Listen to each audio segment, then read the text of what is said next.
he has to sneak out to go hang out with other girls, and that probably makes them all the more interesting to him. Another thing that happened.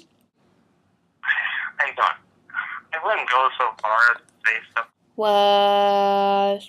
like that. Okay, good. Oh. You know, I don't think I was really conscious of the fact that, you know what, things are fucked. Or in your brain.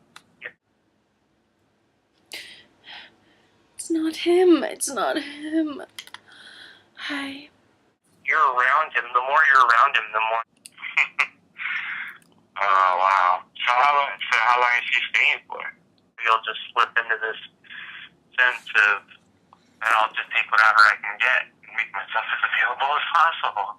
And it's like, you know, on the surface of things. From the first day we met. There's nothing wrong with that, except then you can't ask yourself the question of, if he goes off and does something else on a different day, why that makes you feel slighted. You know? Because in a way, it's like, you can't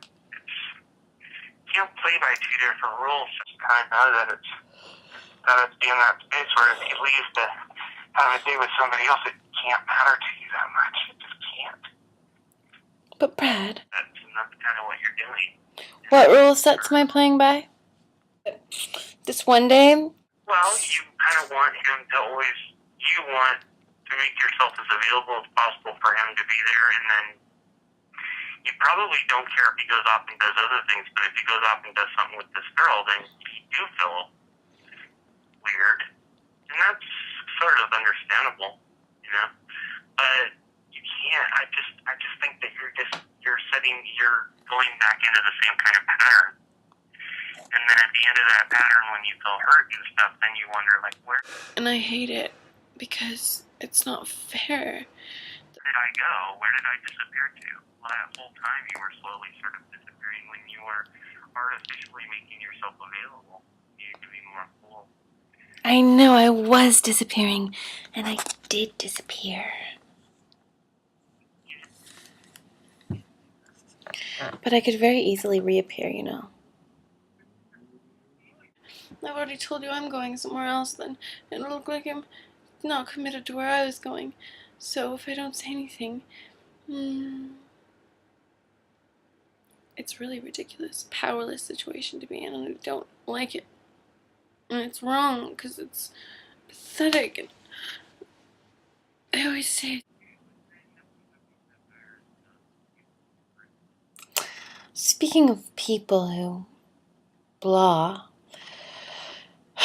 Brian wants to have coffee with me, and like he suggested, because I didn't think he really meant it, and so I said, and David Land, it's like at any moment that he's free, we'll start to eat a meal, just so we can eat a meal with him, if he's ever free.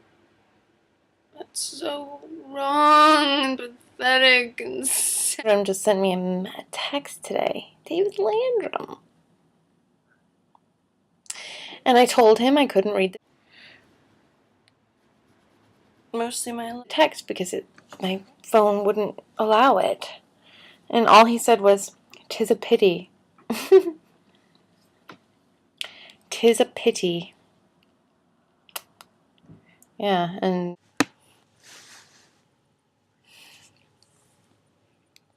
with boys a lot, you know, and that's what happens with these guys situations where it just becomes their potentials were never in what they were really, you know. Yeah. And so it's not really a risk for anything that's real. It's like you could have just made that up with yourself. He's dead inside or something. He's he's fucked up.